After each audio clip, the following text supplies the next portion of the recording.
최소한의 예산으로 바꿀 수 있어야지 돼요. 그래야지만 의미가 있다. 랜드마크를 만든다는 그 결정 자체가 구시대적인 일상 같아요.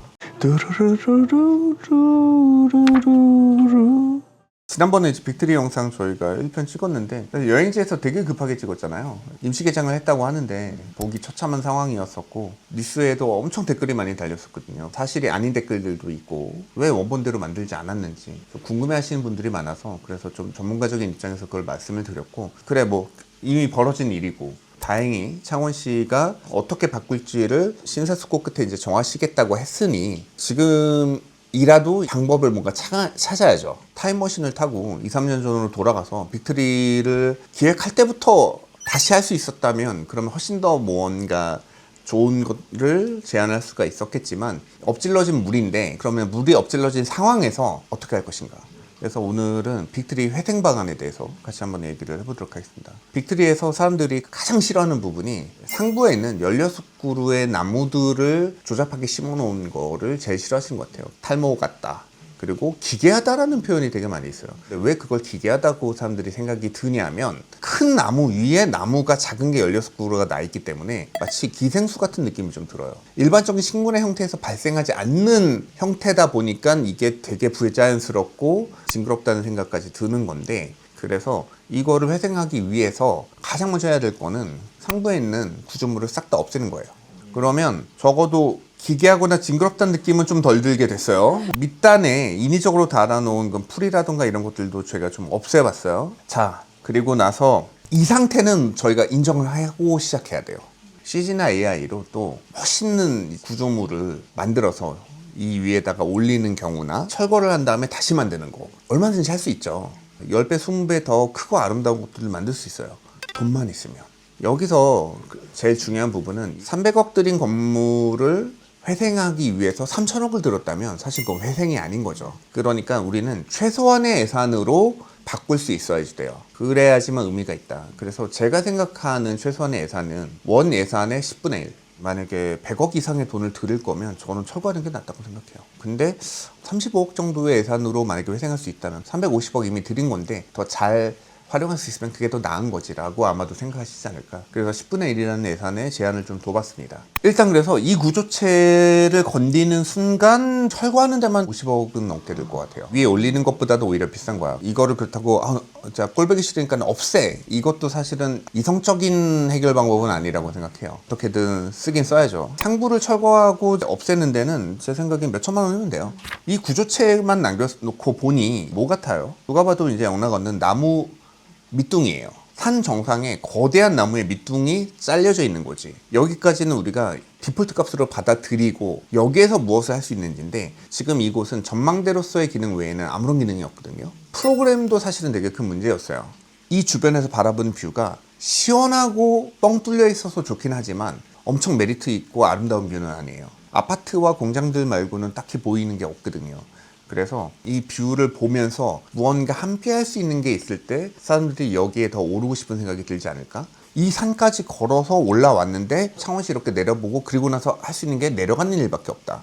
그럼 여기에 체류 시간이 얼마가 되겠어요? 아무리 길게 있어도 10분 이상 안 계시게 돼요. 올라가서 이렇게 한번 돌아보시고 사진 찍으면 내려가야 된단 말이야. 이 위에 체류 시간을 늘리고 사람들이 기억에 남을 만한 시설물을 차라리 넣자. 어떤 게 적합할까? 그때 제가 생각했었던 게 이런 형태예요. 나무로 만든 하우스들이 군락을 이루고 있고 그 안에 실제로 상점이나 카페 같은 시설물들도 놓고 약간 케이크를 연상시키면 되는데, 그러면은 층이 높아질수록 각 층 모두에서 뭘 할 수 있겠어요? 겨울엔 따뜻하고 여름에 시원한 실내에서 바깥의 전망을 볼 수 있겠죠. 창원시를 대표할 만한 브랜드들의 시그니처 샵들이 들어갈 수도 있는 거고, 다양한 굿즈를 팔거나 커피도 마시고 디저트도 먹고 약간 인사동 쌈치길 같은 거라고 생각하시면 될 것 같아요. 근데 40m 고공 위에 엄청나게 큰 나무 구루터기 위에 존재한다. 디자인적인 요소도 중요하지만 프로그램적인 요소가 같이 곁들여 있었을 때 훨씬 더 파워풀하다. 그리고 아무런 수익을 낼 수 없었던 전망대와는 다르게 운영하는 비용 정도는 벌 수도 있을 것 같아요. 외부에 조화나 이제 풀 같은 거 있으면 안 좋다 그랬는데 왜 너가 만든 CG에는 나무나 풀들이 있느냐? 이건 조화가 아니고 천연 넝쿨들이에요. 가지가 있는 실제 나무나 구조물들을 놨을 때는 태풍이나 비바람이 심하게 불 때 위험할 수 있지만 이런 덩굴가지 식물들 같은 경우에는 그런 위험성이 매우 낮을 수 있거든요. 그래서 낮은 관목들과 덩굴 식물들로 건물들을 감싸듯이 심어서 숲속의 집처럼 보이게끔 만드는 게 사실은 좀 핵심이었어요. 만약에 네가 돈 투자해가지고 명소를 만들어라 그랬을 때 그거를 만약에 저희한테 시키잖아요. 그럼 저는 이렇게 만들었을 것 같아요. 그러면 관광지로서의 효과와 더불어 경제적인 효과까지 일거양득을 누릴 수 있을 것이다. 그리고 여기서 이제 가장 중요한 거는 이거는 돈이 많이 들지 않아요. 근데 아마 이걸 보시고 이게 창원이랑 무슨 상관이야? 근본적인 의문이 있으실 거예요. 애시장초에 이 빅트리 자체가 창원과 상관이 없어. 이게 위치한 지형과도 별로 연관이 없어. 이걸 스토리를 갖다 붙이려고 하는 게 저는 오히려 억지가 될 거고 개연성도 없을 것 같아요. 그래서 그 부분은 사실은 포기했어요. 대신에 이 안에 있는 컨텐츠로 창원과 관련된 걸 채우자. 이 부분에서 저희가 같이 좀 고민해 봐야 될 게 랜드마크란 무엇인가? 어떤 지역을 대표하는 이제 명소, 거대한 빌딩이라던가 아니면 시그니처가 되는 뭔가 지형이라던가 이런 것들을 보통 이제 랜드마크라고 얘기를 하는데 랜드마크가 있으면 좋아요. 근데 랜드마크가 없어, 우리 지역에. 그럼 랜드마크를 반드시 만들어야 되나? 내 동네만의 상징물을 만들어서 다른 동네와 구분시키고 싶은 어떤 인간의 근본적인 욕심이 랜드마크의 시작이라고 할 수 있고, 이런 랜드마크들의 공통적인 특징이 뭘까? 일단 크기가 압도적이야. 에펠탑만 해도 그 당시에 지었던 가장 높은 건물이었던 거고, 피라미드야 뭐 말할 것도 없고, 만리장성도 그 규모가 거대하고. 랜드마크는 왜 클까? 눈에 잘 띄니까. 그게 뭐 누구 책상 서랍에 있으면 사실은 아무도 못 보잖아. 근데 어디서나 보이는 거야. 전시효과야. 자랑하기 위해서 만드는 거야, 랜드마크는. 더 크고 으리으리하게 지을수록 이게 우리나라의 국력, 우리 지역의, 우리 민족의, 우리 마을의 힘을 보여주는 거라고 생각하는 거죠. 저는 그런 의미에서 랜드마크를 만든다는 그 결정 자체가 구시대적인 일상 같아요. 우리는 이렇게 뛰어나를 그 지자체의 생활 수준, 편의시설, 즐길 수 있는 인프라 이런 것들로 경쟁하는 게 아니고 아무런 기능이 없는 거대한 높은 탑을 쌓거나 거대한 뭐 원통을 만들고 조각상을 만들고, 저는 그 마지막은 냉전시대에 끝났다고 생각해. 우리가 더 이상 북한에 보여주기 위해서 뭘 만들 필요가 없잖아. 북한은 근데 외국에 보여주기 위해서 뭘 만들지. 본인이 가지고 있는 내실이 그만큼 빈약하기 때문에 더 과도하게 만드는 경향이 있다고 생각해요. 저는 창원시가 규모로 보거나 경제적 규모로 봤었을 때도 대한민국에 손에 꼽히는 시이기 때문에 이런 인위적인 랜드마크를 만들 필요가 좀 없었다라고 생각을 해요. 저는 그 지역의 랜드마크가 퀄리티로 경쟁해야 되고, 그 퀄리티가 저는 반드시 유용한 거였으면 좋겠어요.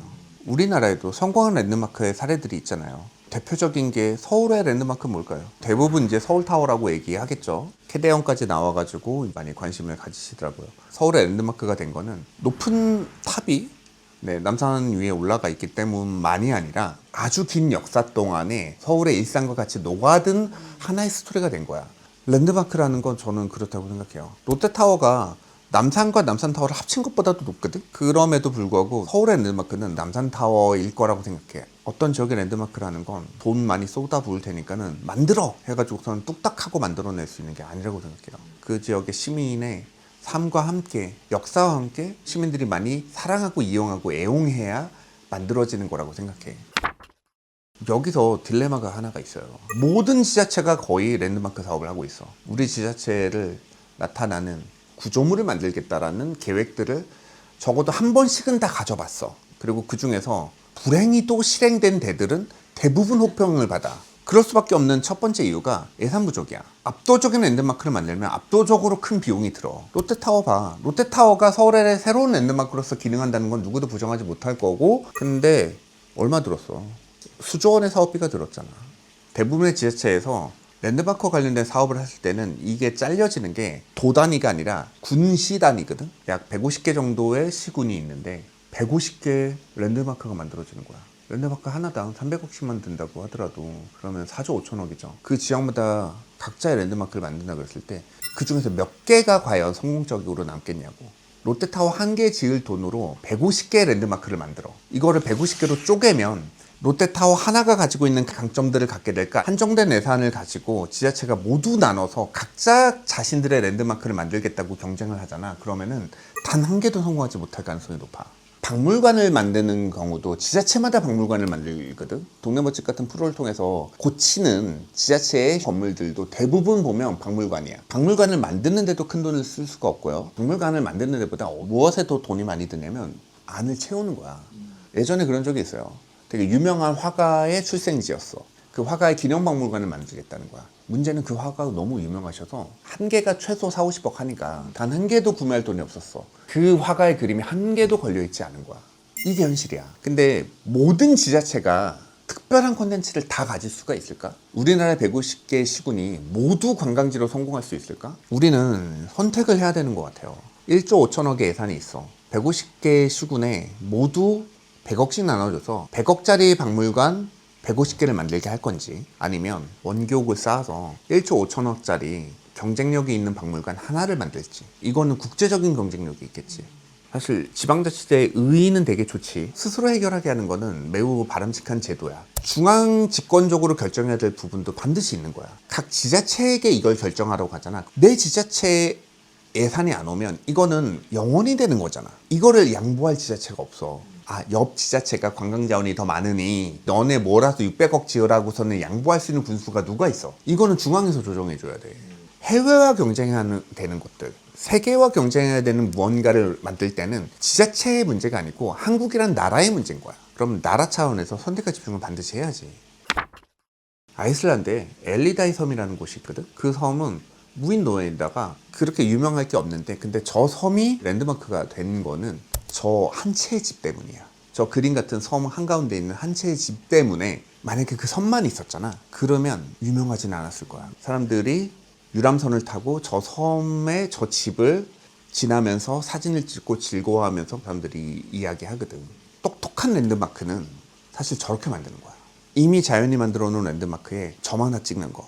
아름다운 명산인데 거기에 암자 하나가 딱 놓여져 있었을 때 정말 작은 예산으로도 그 지역의 랜드마크에 대한 풍경을 완성할 수가 있는 거지. 좋은 랜드마크는 큰 비용을 들이기보다는 입지가 중요하고 거기에 어울리는 무언가가 들어가는 게 더 중요하다. 두두 뚜루둔 두둔 두두 뚜루루루루루루루